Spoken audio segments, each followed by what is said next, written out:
এই শোনো, আমার দিকে তাকাও। এখন আমি কিউট বলো। বাবু। ওয়াও, খুব কিউট তাই না? এভাবে ছোট্ট সুইট একটা মেয়েরে খুবই সুইট সুইট কথা বলতে দেখে খুবই ভালো লাগতেছে তাই না? কিন্তু বিলিভ মি, আমার একটুও ভালো লাগতেছে না, কারণ এটা আমি আগেও পছন্দ করতাম না, এখনো পছন্দ করি না। এইভাবে বাচ্চাদেরকে ইউজ করে ভিউজ গেইন করা। এই দেখো, চেনো আমারে?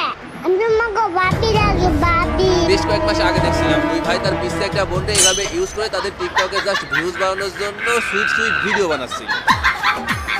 তখন আমি একটা ভিডিও বানাইছিলাম এবং তারা হয়তো তাদের ভুলটা বুঝতে পারছিল, যার জন্য তারা আর পরবর্তীতে তাদের ভিডিওতে তার বোনকে আনে না। আর আজকে এই ভিডিওটা বানাচ্ছি কারণ এই ছেলেটা তার মিষ্টি সুইট বোনটারে জাস্ট ভিউজ পারপাসে এইভাবে সবার সামনে প্রেজেন্ট করতেছে। সেটা সত্যি পার্সোনালি আমার ভালো লাগে, কারণ আপনারা একবার চিন্তা করে দেখেন, একজন অ্যাডাল্ট মানুষ হলে ঠিক আছে, কিন্তু এই যে সুন্দর মিষ্টি সুইট ছোট ছোট বাচ্চাগুলারে যারা এখনো বুঝতেই শিখে নাই, তাদেরকে অনলাইনে এইভাবে নিয়ে এসে জাস্ট ভিউজ পারপাসে ইউজ করা, এটা আপনাদের কাছে কতটা যুক্তিসঙ্গত?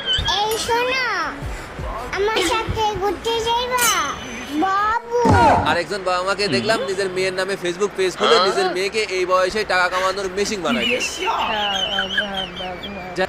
দেখেন ব্রাদার এন্ড সিস্টার, এই যে সুন্দর মিষ্টি কিউট মেয়েটা এত সুন্দর সুন্দর করে কথা বলতেছে, এত সুন্দর এক্সপ্রেশন, ওভারঅল সবকিছু সত্যিই খুবই মিষ্টি লাগতেছে। বাট পুরো বিষয় যেটা ঘটতেছে সেটা সত্যিই মিষ্টি লাগার কোনো বিষয় না, কারণ এটা একটা অনলাইন প্ল্যাটফর্ম, এখানে ভালো খারাপ দুইটাই আছে। আর এরকম একটা প্ল্যাটফর্মে এইটুকু বাচ্চা একটা মেয়েকে নিয়ে এসে কন্টেন্ট বানানো, এটার সাথে আমি সত্যিই এগ্রি করি না। এই শোনো, আমি তোমাকে অনেক ভালোবাসি। আমার ভুল হয়েছে, ক্ষমা করে দিন। বাবু। হ্যাঁ, এখন আপনারা এটা বলতেই পারেন যে আপনার এগ্রি আপনার কাছে রাখেন, আপনার এগ্রি দিয়ে তারা কি করবে, তারা তাদের বাচ্চাদেরকে নিয়ে কি করবে, কি ভিডিও বানাবে, এটা একান্ত তাদের পার্সোনাল ব্যাপার। এখানে আপনার ভালো লাগা বা খারাপ লাগার উপর সেটা ডিপেন্ড করে না। হ্যাঁ, এটা আপনারা বলতেই পারেন, বাট আমার কাছে মনে হয়েছে যেহেতু এটা একটা পাবলিক প্ল্যাটফর্ম আর তারা যেহেতু এই ভিডিওগুলো আমাদের জন্যই বানাচ্ছে, তো অ্যাজ এ অডিয়েন্স হিসাবে এগুলো নিয়ে আমি কথা বলতেই পারি। তার উপর আমি যেহেতু অনলাইন প্ল্যাটফর্মে আপলোড হওয়া কন্টেন্টের ভালো খারাপ বিষয় নিয়ে কথা বলি, সেহেতু আমার কাছে মনে হয়েছে এই বিষয়টা নিয়ে আমাদের কথা বলা উচিত। কারণ দেখেন ব্রাদার অ্যান্ড সিস্টার, এখন যদি আমাদের পিসি ভাই বোন বা বাচ্চাদের দিয়ে আমরা এগুলা করাই জাস্ট ফর ভিউজ, তাহলে ইন ফিউচার তারা কিন্তু কেন্দ্রে দিয়েছি মামুনের মতো কেন্দ্রে দিবে। আমি পুরো কেন্দ্রে দিয়েছি। আই মিন তারা যখন একটু বড় হবে তখন তাদের যেই পাকনা পাকনা কথাগুলো ওইগুলো হজম করতে পারবেন তো। এই শোনো, আমি তোমাকে অনেক ভালোবাসি। বাবু। এই পিসি মেয়েটার এই ভিডিওগুলো দেখে একটু লক্ষ্য করে দেখেন, এই মেয়েটা যেভাবে কথা বলতেছে বা এক্সপ্রেশন দিচ্ছে এবং হাতের যে অঙ্গভঙ্গি, বিলিভ মি আর বেশি দিন দেরি নেই এই মেয়েটাও আর একটু বড় হলে কেন্দ্রে দিয়েছি মামুনের মতো পাকনা পাকনা কথা বলবে। আপনারা জাস্ট তার হাতের দিকে একটু লক্ষ্য করে দেখেন, এখনই সে লাভ সাইন দেওয়া শিখে গেছে, যেটা আমি নিজেই দিতে পারতেছি না, এখনো শিখতে পারিনি। আর তার বড় ভাই তাকে দিয়ে যে কথাগুলো বলাচ্ছে সেগুলো একটু শুনে দেখছেন, প্রত্যেকটা কথাই বড়দের কথা, নট ফর বেবিস। मुझे तुमसे प्यार हो गया। बाबू। এখন ভেবে দেখেন, এখন থেকে যদি তাকে এই কথাগুলো শেখানো হয় তাহলে ইন ফিউচার যখন সে বড় হবে তখন সে কতটা পাকনা হবে। আচ্ছা, আপনারা তো এইটা বিলিভ করেন যে শিশু বয়সে তাদেরকে যেগুলো শেখানো হয় সেগুলাই তারা শেখে, বা শিশু বয়সে যেগুলো তাদের মাথায় সেট করে দেওয়া হয় সেগুলাই তাদের মাথায় গেঁথে যায়, এইটুকু তো বিলিভ করেন। যদি করে থাকেন তাহলে আমার মনে হয় আপনারা কল্পনা করতে পারতেছেন যে ইন ফিউচার এই মেয়েটা ঠিক কি হবে। আমাকে কখনো ছাইড়া যেও না, আমি তোমাকে ছাড়া থাকতে পারবো না। বাবু।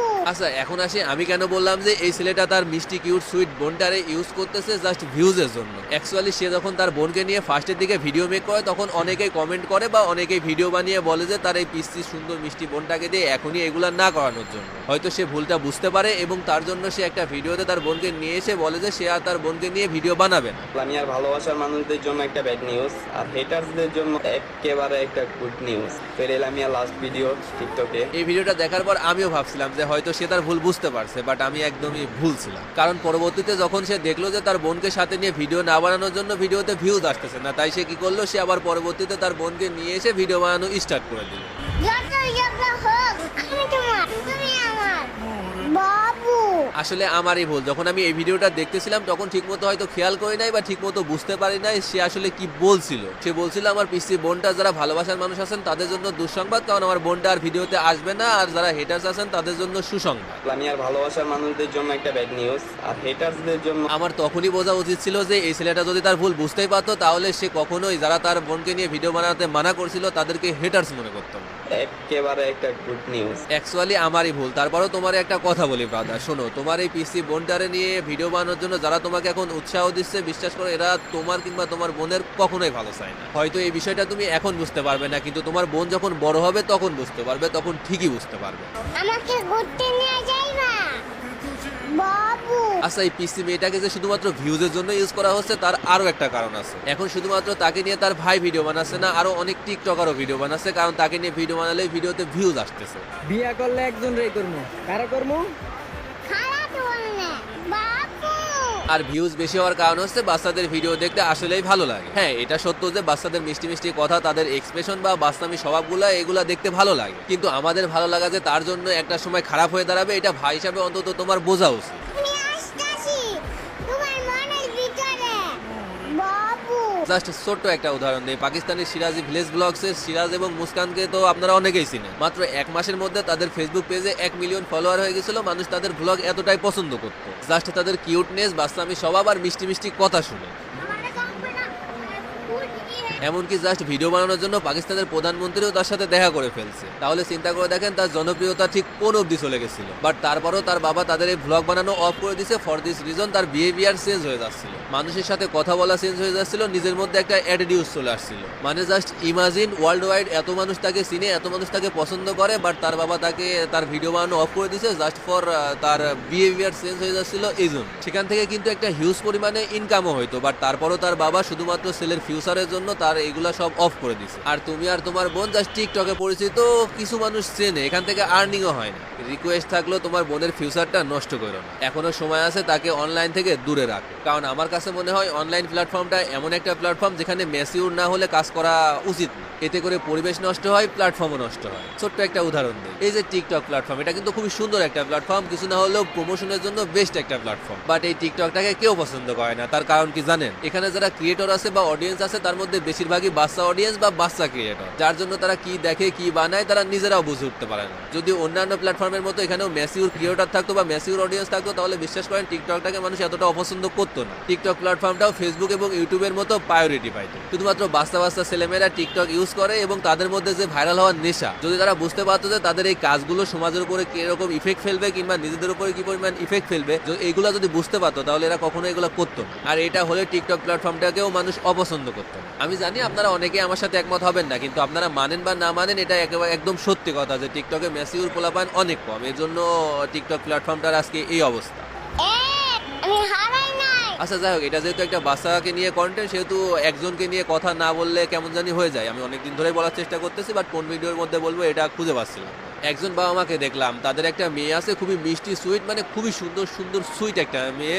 তার নামে ফেসবুক পেজ খুলে তারা তাকে নিয়ে একটার পর একটা ভিডিও বানিয়ে ফেসবুকে আপলোড দিয়ে যাচ্ছে। বিশ্বাস করেন মেয়েটা এত সুন্দর কিউট আর মিষ্টি দেখতে, আপনার অডিয়েন্স হিসেবে আপনার দেখতে ভালো লাগবে, আর এত সুন্দর সুইট করে কথা বলে। কিন্তু এই ভিডিওগুলো বানানোটা ঠিক কতটা উচিত হচ্ছে? আপনার পিছে একটা মেয়েকে দিয়ে আপনি ফেসবুক থেকে টাকা আর্নিং করতেছেন, মানে আপনার মেয়েকে টাকার মেশিন হিসেবে ইউজ করতেছেন। আচ্ছা, আপনার কি টাকা আর্নিং করার ক্ষমতা নাই, নাকি আপনার টাকা আপনার ফ্যামিলি চলতেছে না, তাই এভাবে একটা পিসি মেয়েকে দিয়ে ভিডিও বানিয়ে টাকা আর্নিং করা লাগতেছে? আমি সত্যিই সরি যে আমাকে এইভাবে বলা লাগতেছে, বাট বিশ্বাস করেন আপনারা যে কাজটা করতেছেন সেটা একদমই ঠিক করতেছেন। হ্যাঁ, আপনার মেয়ে খুবই সুইট এবং খুবই সুইট সুইট করে কথা বলে, এটা আপনার কাছে আল্লাহর নিয়ামত। আপনি তাকে আগলে রাখেন, যত রাখেন, বাট এভাবে ইউজ করেন না প্লিজ। আপনি আল্লাহর কাছে শুকরিয়া আদায় করেন, মেয়ের সাথে খুনসুটি করেন, মেয়েরে আদব কায়দা শিখান, বাট এগুলা ভিডিও করে ফেসবুকে আপলোড দিয়েন। যাই হোক, আমার কথাগুলো যদি খারাপ লাগে তাহলে ক্ষমা করে দিয়েন, বাট আমার কথাগুলো একটু চিন্তা করে দেখেন আমি ভুল কিছু বলছি কিনা। আর হ্যাঁ, আমি ভিডিওতে কোনো ফটো বা ভিডিও ইউজ করলাম না। আশা করবো যারা আমার ভিডিওটা দেখতেছেন তারা বুঝতে পারবেন, বা যাদেরকে নিয়ে ভিডিওটা বানাচ্ছি তারাও বুঝতে পারবেন। যাই হোক, ভিডিওটা এই পর্যন্তই। ভিডিওতে যাদেরকে নিয়ে কথা বলছি আশা করবো আপনারা আমার কথাগুলো বুঝতে পারবেন এবং এই কাজগুলো বাদ দিয়ে দেবেন, কারণ এগুলা আমাদের জন্য কিংবা তার জন্য,